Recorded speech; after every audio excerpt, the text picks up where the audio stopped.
రాత్రిపూట మనోహరి డిక్కీలో దాక్కుని ఉన్న రణవీర్ని బయటకు తీసుకురావడానికి ప్రయత్నిస్తూ ఉంటుంది. హెయిర్ పిన్ సాయంతో కార్ డిక్కీని ఓపెన్ చేసి రణవీర్ని బయటకు తీసుకుని వస్తూ ఉండగా అమర్ పైనుండి కిటికీల నుండి మొత్తం కూడా చూస్తూ ఉంటాడు.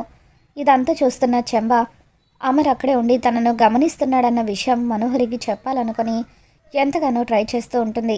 సైకిల్ చేస్తూ ఉంటే మనోహరి తనను గమనించకపోవడంతో చెంబ టెన్షన్ పడిపోతూ ఉంటుంది. ఇక ఇంతలో రణవీర్ కార్ డిక్కీలో నుండి కిందకు దిగుతాడు. ఇక అప్పుడు అమర్కి మనోహరి ఏదో చేస్తున్నట్టుగా కనిపిస్తూ ఉంటుంది.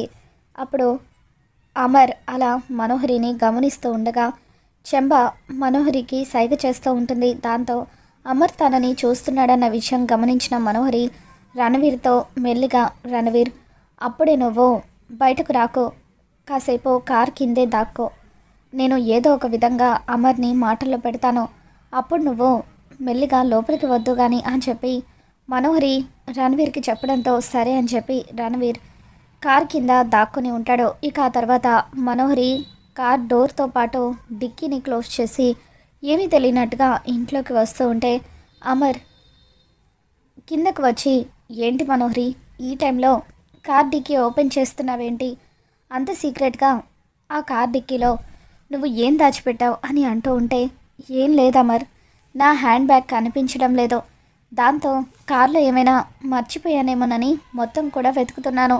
ఉదయం నేను షాపింగ్కి వెళ్ళాను, ఒకవేళ అక్కడ కానీ మర్చిపోయానేమో, రేపు ఉదయాన్నే వెళ్ళి కలెక్ట్ చేసుకోవాలి అని చెప్పి మనోహరి అంటూ ఉంటుంది. ఇక దాంతో అమర్ ఖచ్చితంగా మనోహరి నా దగ్గర ఏదో దాస్తుంది అని చెప్పి అమర్ కార్ వైపు మనోహరి వైపు అనుమానంగా చూస్తూ ఉంటాడు.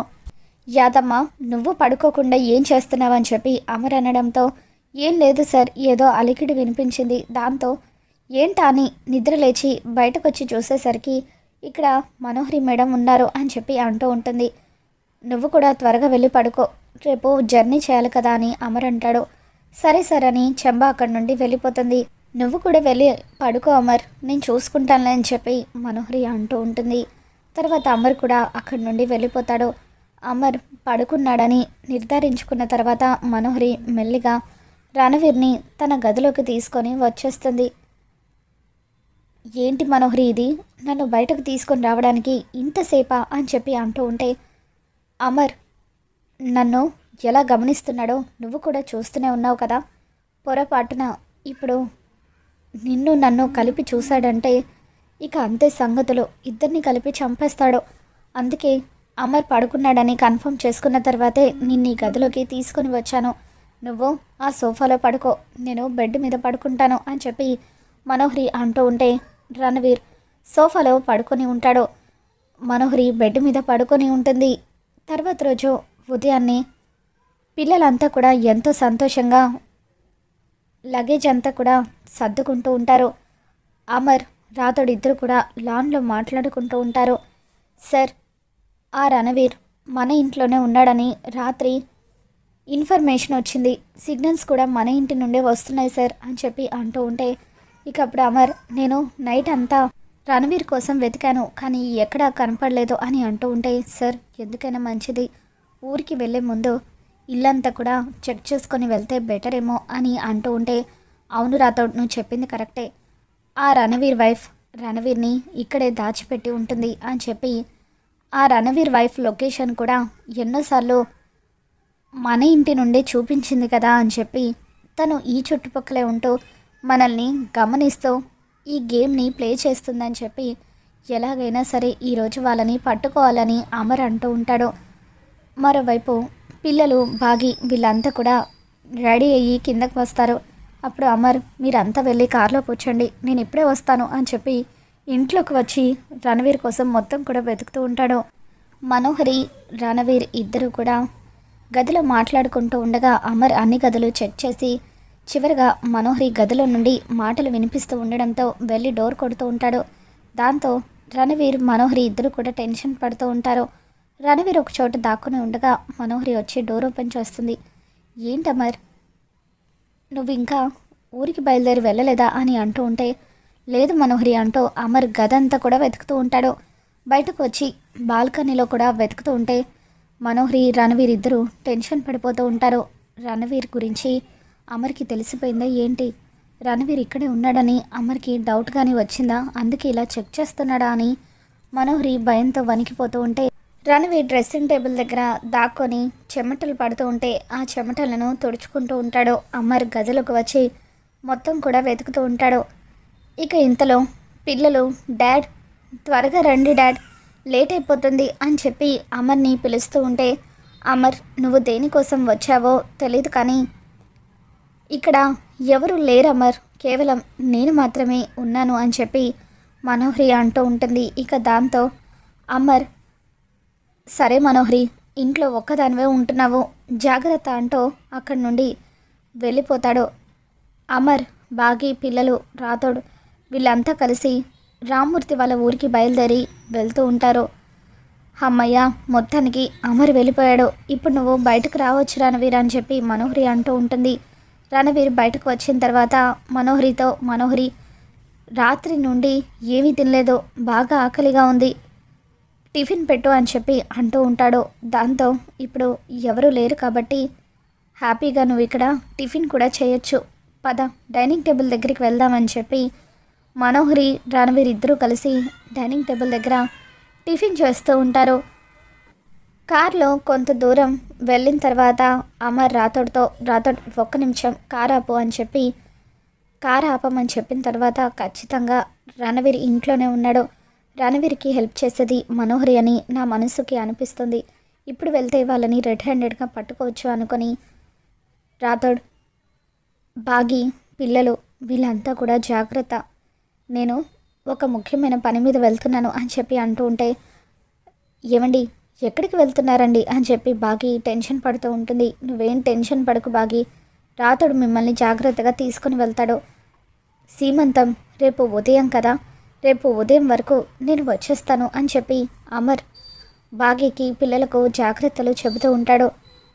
ఇక అప్పుడు రాథోడ్ సార్ ఎక్కడికి వెళ్తున్నారు సార్ అని అంటూ ఉంటే అప్పుడు అమర్ రాథోడ్తో రాథోడ్ ఖచ్చితంగా రణవీర్ ఇంట్లోనే ఉన్నాడు రాథోడ్, ఇందాక నాకు మనోహరి గదిలో నుండి మాటలు వినిపించాయి, మనోహరిని ఈ విషయం గురించి అడిగితే ఎవరూ లేరు అమర్, నేను ఒక్కదాన్నే ఉన్నానని చెప్పింది, కానీ ఇప్పుడు ఆలోచిస్తే మనోహరిని రణవీర్కి హెల్ప్ చేస్తుందేమోనని నాకు అనుమానం కలుగుతుంది అని చెప్పి అమర్ అంటూ ఉంటే సార్ మీరు ఆల్మోస్ట్ దగ్గరికి వచ్చేశారు, మీరు కనుక వాళ్ళని రెడ్ హ్యాండెడ్గా పట్టుకుంటే ఇద్దరు గురించి నిజం తెలుసుకుంటారు సార్ అని చెప్పి రాథోడ్ మనసులో అనుకొని సార్ కన్ఫర్మ్గా మీరు రణవీర్ని పట్టుకుంటారు, వెళ్ళండి సార్ అని చెప్పి మేడం గురించి పిల్లల గురించి నేను చూసుకుంటాను అని రాథోడ్ అంటూ ఉంటాడు.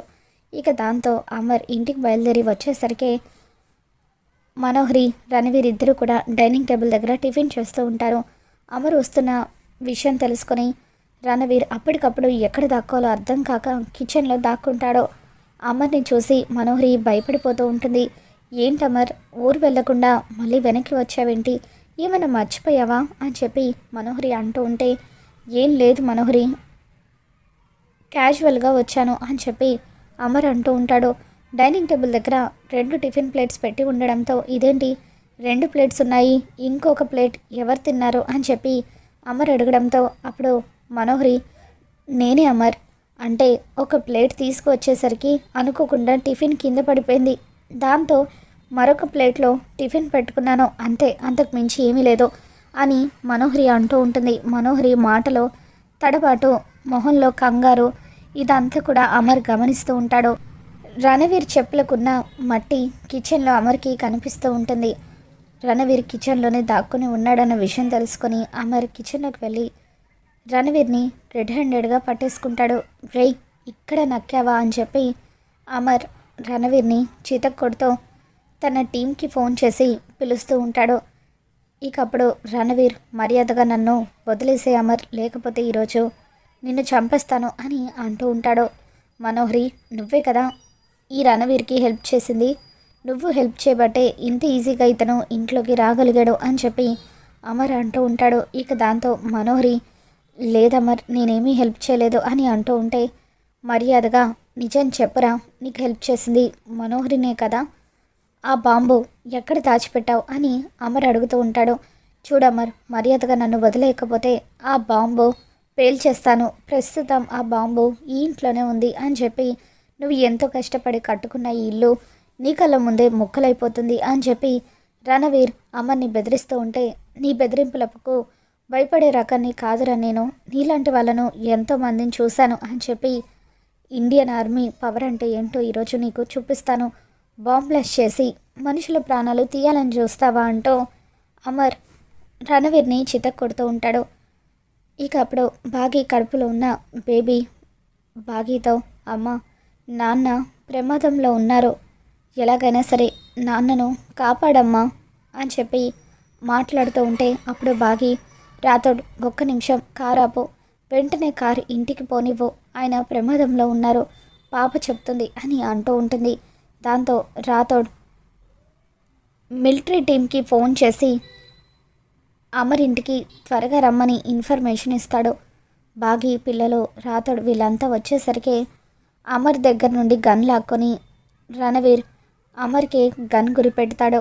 ఇక అప్పుడు మనోహరి నో, అమర్ని షూట్ చేయొద్దు అని చెప్పి రణవీర్తో అంటూ ఉంటుంది. ఇక దాంతో రణవీర్, చూడు మనోహరి, ఇన్ని రోజులు నీ స్వార్థం కోసం నన్ను యూజ్ చేసుకున్నావు, ఈ అమరేంద్ర కోసమే కదా నాకు కూడా విడాకులు ఇచ్చి పుట్టిన పాపని కూడా వదిలేసి వచ్చేసావు, ఈరోజు ఈ అమరేంద్ర చావు నా చేతుల్లోనే ఉంది అంటూ అమర్ చనిపోయే ముందు నీకు ఒక విషయం చెప్పనా, నా భార్య మరెవరో కాదు ఈ మనోహరిని అంటూ ఇన్ని రోజులు నీ ఇంట్లో తిష్ట వేసి నీకు కూడా తెలియకుండా నిన్ను ఎంతో దారుణంగా మోసం చేసింది ఈ మనోహరి అంటూ మనోహరి కుట్రలన్నీ కూడా రణవీర్ బయట పెడుతూ ఉంటాడు.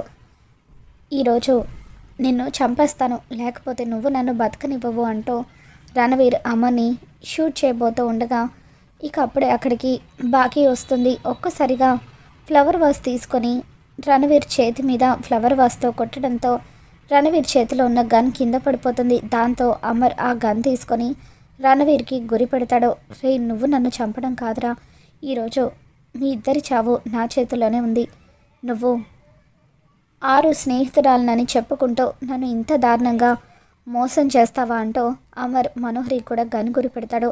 అమర్ ఒక్కసారి నేను చెప్పేది వినమర్, నేను ఇదంతా కావాలని చేయలేదు అని చెప్పి మనోహరి తప్పించుకోవాలని ప్రయత్నిస్తూ ఉంటుంది. ఇక ఇంతలో మిలిటరీ టీం అంతా కూడా అక్కడికి వస్తారు.